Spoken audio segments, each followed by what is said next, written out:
తాకట్లో ఉన్న బంగారాన్ని విడిపించి ఆ రోజున మార్కెట్ ధర కట్టి మిగిలిన డబ్బును మీకు అందిస్తుంది కొమ్మూరి గోల్డ్.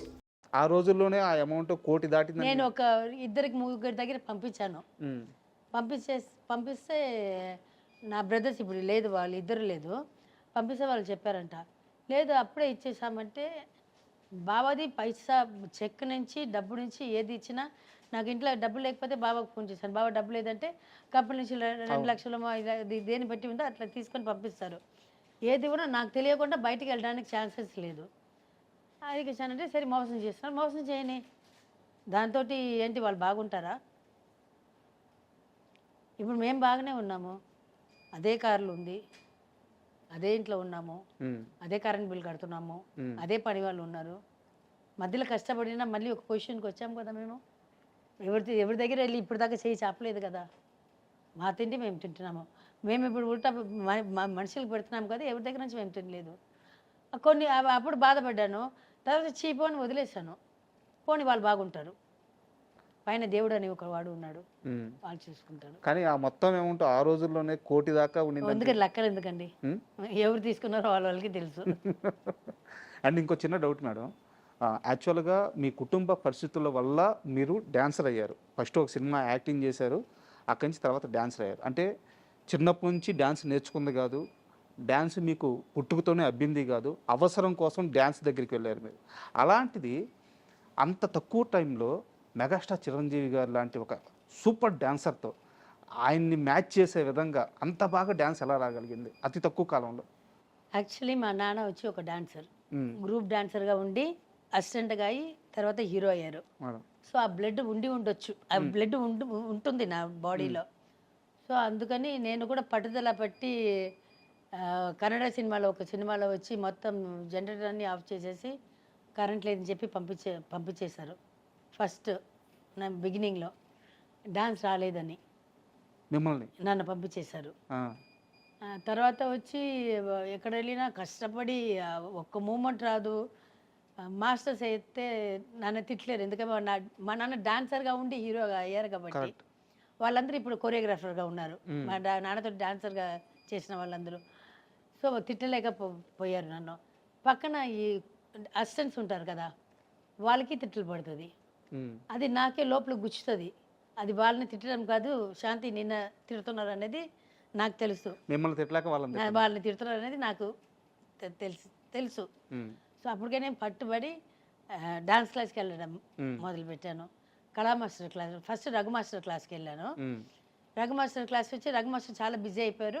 తర్వాత వాళ్ళు కళా మాస్టర్ ఇప్పుడు ఉన్నారు కదా, కళ ఇది చేసుకుంది, కళ దగ్గర నేర్చుకున్నాను. తర్వాత వచ్చి జయంతి కానీ వాళ్ళ సిస్టర్ పెద్దక్క, కళ బిజీ అయిపోయింది.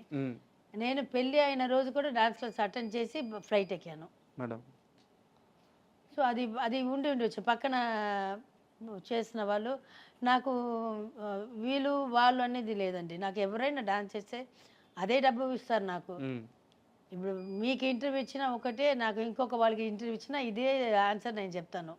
మీకు ఏది జవాబు చేస్తున్నానో నా ఇక్కడి నుంచి ఏది నిజం ఉందో అదే చెప్తాను, ఇంకొక వాళ్ళ దగ్గర నుంచి అబద్ధాలు చెప్పలేను. సో ఎవరైనా సరే, అది హీరో అయినా సరే, కామెడీ అయినా సరే, విలన్ అయినా సరే, నాకు వచ్చింది నేను చేస్తాను. అది ఆయన పెద్ద స్టార్గా ఉంది కాబట్టి, ఎక్కువ జనాలు చూస్తారు కాబట్టి, ఆయనకి పిచ్చి ఫ్యాన్స్ ఉన్నారు కాబట్టి ఎక్కువ రీచ్ అయింది అది. అయితే ఆ టైంలో చిరంజీవికి డ్యాన్స్లో కాంపిటీషన్ ఇవ్వగల అతి కొద్ది మంది హీరోయిన్స్లో డాన్సర్స్లో శాంతి మాత్రమే ముందు వరుసలో ఉండేదని చెప్పి ఒక టాక్ అనమాట. నన్ను అడిగినట్టు చిరంజీవి గారిని అడుగుతారా మీరు? అడగగలుగుతారా? మీరు చెప్పండి. నేను చెప్పను, ఆయన లేడు. నాకు చాలా మంది అడిగారు, చాలా మంది నేను చెప్పేశాను. నీకు ఎప్పుడైనా చిరంజీవి గారిని ఇంటర్వ్యూ చేస్తే ఆయన అడగండి, అమ్మాయి మీ పక్కన బాగా చేసిన దాంట్ని ఒక మాట అడగండి. ఆయన నోటితోటి ఓకే నాకు కొంచెం ఈక్వల్గా చేసిందని అని ఆయన చెప్తే నేను ఒప్పుకుంటాను. అమ్మో, అసలు రౌడీ అల్లుల్లో పాట మేడం, ఆ స్టెప్స్ ఉంటాయి కదా, అదే చెప్తున్నాను. ఆయన నోటితో చెప్తే నేను ఒప్పుకుంటా. సూపర్. నేను చాలా మీ క్లోజ్ పీపుల్ నుంచి తెలుసుకున్న విషయం ఏంటంటే, మీరు ఎన్ని సినిమాలకు పనిచేశారో అందులో సగం సినిమాలకు కూడా పూర్తిగా రెమ్యునరేషన్ తీసుకోలేదు, రెమ్యునరేషన్ రాలేదు. సగం కాదు, 75% రాలేదు. నాకు మెడ్రాస్లో ఒక ఇల్లు ఉంది, ఒక 2 ఫ్లాట్ ఉంది. చిన్న చిన్న పొలం చిన్నది బాగా చిన్నది ఉంది. తప్పితే నా దగ్గర ఏం లేదు. సంపాదించుకుంది ఏం లేదు. సంపాదించింది వచ్చి పెళ్ళిళ్ళు చేసి పెట్టాను ఇంట్లో. దానికి ఏదైనా మనమే కదా చేయాలి, దానికి పోయింది. నేను వచ్చినప్పుడు కొంచెం బంగారం తీసుకొచ్చాను. అండ్ మా మణిరత్నం గారిది సఖి అని ఒక మూవీ ఉంటుంది, మాధవన్ గారా? మాధవన్ గారి. వాళ్ళు పెళ్లి చేసుకున్న తర్వాత ఇంట్లో చెప్పకుండా శాలిని శాలిని మా కథనా? అది మీ కథ ఎలాగ ఉంది? మాది తెలిసిన తర్వాత వాళ్ళు తీసారు ఆ సినిమా. మణిరత్నం మీ కథ సినిమాగా తీసారేమో, మీది శ్రీహరి గారిది. లేదు యాక్చువల్లీ నేను బావ ప్రేమలో పడినప్పుడు నేను కొంచెం అందరికి తెలిసిన ఫేస్. నేను బావ వచ్చి అప్పుడే చిన్న చిన్న వేషాలు వేస్తున్నారు. నేను వచ్చి బావాని వచ్చి ఆయన గుణం ఉంటుంది కదా, అది చూసి పెళ్ళికి ఒప్పుకున్నాను. ఇంకా అందంగా కూడా ఉంటారు, దాంట్లో డౌట్ అసలు ఏం లేదు. చాలా అందంగా ఉంటారు. ఉన్న హీరోస్లో అందరికంటే అందం అంటే మా ఆయననే అందంగా ఉంటారు. సో అప్పుడు వచ్చి ఎవరో చెప్పారు, ఆయన ఫ్రెండ్స్ దగ్గర ఉన్న వాళ్ళు కొంచెం సినిమా వాళ్ళందరూ, అది ఎక్కడ అయ్యా నేను పెళ్లి చేసుకుంటుంది, ఊరికే నేను తిప్పుతుంది, అమ్మాయి పొజిషన్ ఏముంది, నువ్వు ఎక్కడ ఉన్నావు, నిన్న పెళ్లి చేసుకోదు అని చెప్పారంట. బట్ ఆల్రెడీ ఆయన ఫస్ట్ ఎప్పుడు నన్ను అప్రోచ్ చేశారో పెళ్లి చేసుకున్నానని అడిగారు.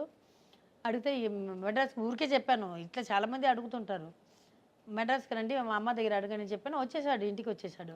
స్ట్రైట్ ఇంటికి వచ్చేసి మా అమ్మని అడిగాను. నేను మా అమ్మకి ఆల్రెడీ చెప్పాను, ఒక పిచ్చాడు కూడా వచ్చి అడిగాడు, కానీ చూడడానికి అందంగా ఉన్నాడమ్మా అని చెప్పాను.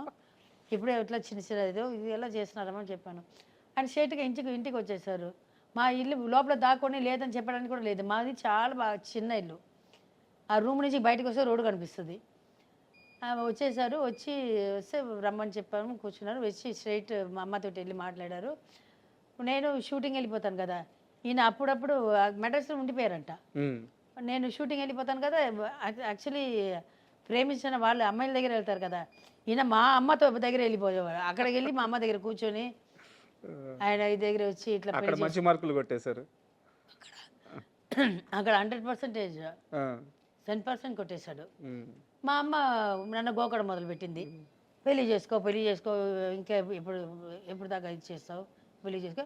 అప్పుడు నాకు ఇంకా 2-3 పెళ్లి కావాల్సింది ఉంది, డబ్బులు కూడా అంత లేదు నా దగ్గర. అమౌంట్ చెప్పాను కదా, ఫుల్ అమౌంట్ ఎప్పుడు రాలేదు. సో నేను చెప్పాను, బావకి చెప్పాను, ఒక చిన్నవాళ్ళు ఇద్దరు అప్పుడు బాగా చిన్నపిల్లలు, మా లాస్ట్ తమ్ముడు చెల్లి, వాళ్ళకి పెళ్ళికి నేను ఏదైనా పెట్టాలి, అమ్మాయికి నగలు పెట్టాలి, అబ్బాయికి కూడా పెళ్ళికి కూడా ఏదైనా ఒకటి, వాడికైనా ఏదైనా ఒకటి చేయాలి, ఫ్యూచర్కి ఏదైనా చేయాలని చెప్తే సరే అని ఒప్పుకున్నారు. మళ్ళీ మా అన్న కొడుకు గుండు చేయడానికి వెళ్ళాము. వాడు కూడా ఇప్పుడు రాకేష్ అని, వాడు ఇప్పుడు యూఎస్లో ఉన్నాడు. వాడికి ఫస్ట్ ఇయర్కి 11th మంత్కి తలగీకి అదే గుండు చేసుకుంటారు కదా, దానికి వెళ్ళాము. ఈయన బాబా ఉన్నారు, ఆయన ఆల్మోస్ట్ 1 monthలో నేను ఎక్కడ ఉంటే అక్కడే ఉంటారు. నేను ఎక్కడికి వెళ్తే ఇక్కడ వేరే ఎక్కడ వెళ్ళినా కూడా దూరం నుంచి ఇట్లా చూస్తుంటాడు. ఇదే అయిపోయింది నా కథలు మొత్తము. ఇంకా ఒప్పుకున్న తర్వాత ఇంకా ఏముంది, ఎక్కడ పడితే అక్కడ వచ్చేస్తారు.